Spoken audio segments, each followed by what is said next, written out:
जब मैं पंच प्राण की बात करता हूं, तो पहला प्राण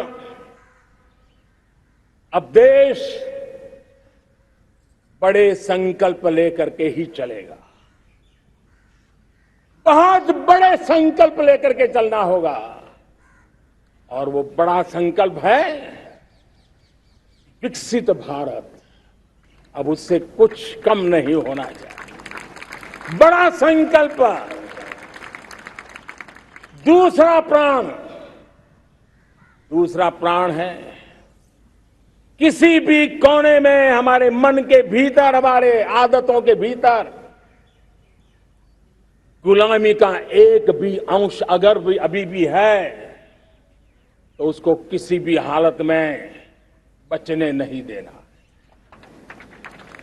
अब 100% सैकड़ों साल की गुलामी ने जहां हमें जकड़ कर रखा है, हमारे मनोभाव को बांध करके रखा हुआ है, हमारी सोच में विकृतियां पैदा करके रखी है, हमें गुलामी की छोटी चीज भी कहीं नजर आती है, हमारे भीतर नजर आती है, हमारे आसपास नजर आती है, हमें उससे मुक्ति पानी ही होगी। ये हमारा दूसरी प्राण शक्ति है। तीसरी प्राण शक्ति, हमें हमारी विरासत पर गर्व होना चाहिए। हमारी विरासत के प्रति, क्योंकि यही विरासत है जिसने कभी भारत को स्वर्णिम काल दिया था, और यही विरासत है जो समय को अनुकूल परिवर्तन करने की आदत रखती है। यही विरासत है जो काल बाह्य छोड़ती रही है, नित्य नूतन स्वीकारती रही है। और इसलिए इस विरासत के प्रति हमें गर्व होना चाहिए। चौथा प्राण,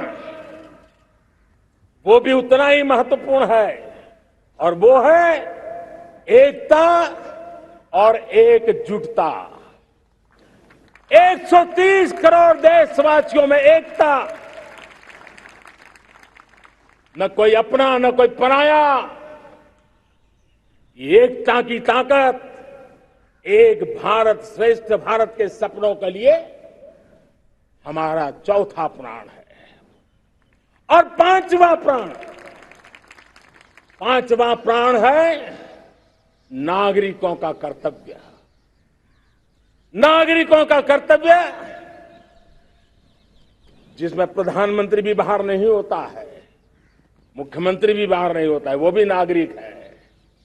नागरिकों का कर्तव्य, ये हमारे आने वाली 25 साल के सपनों को पूरा करने के लिए एक बहुत बड़ी प्राण शक्ति है। मेरे प्यारे देशवासियों, जब सपने बड़े होते हैं,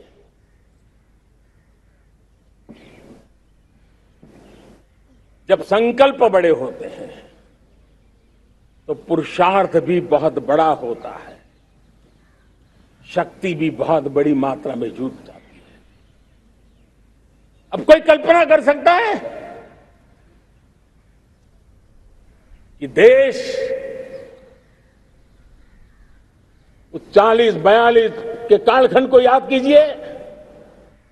देश उठ खड़ा हुआ था, किसी ने हाथ में झाड़ू लिया था, किसी ने तकली ली थी, किसी ने रेंटिया लिया था, किसी ने सत्याग्रह का मार्ग चुना था, किसी ने संघर्ष का मान चुना था, किसी ने क्रांति की वीरता का रास्ता चुना था।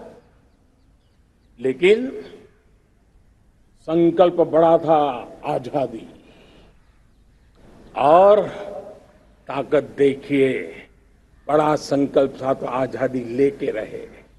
हम आजाद हो गए।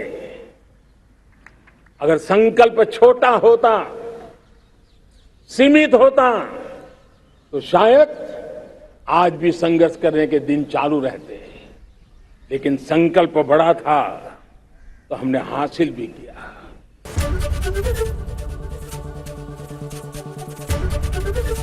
एबीपी गंगा, खबर आपकी, जुबान आपकी।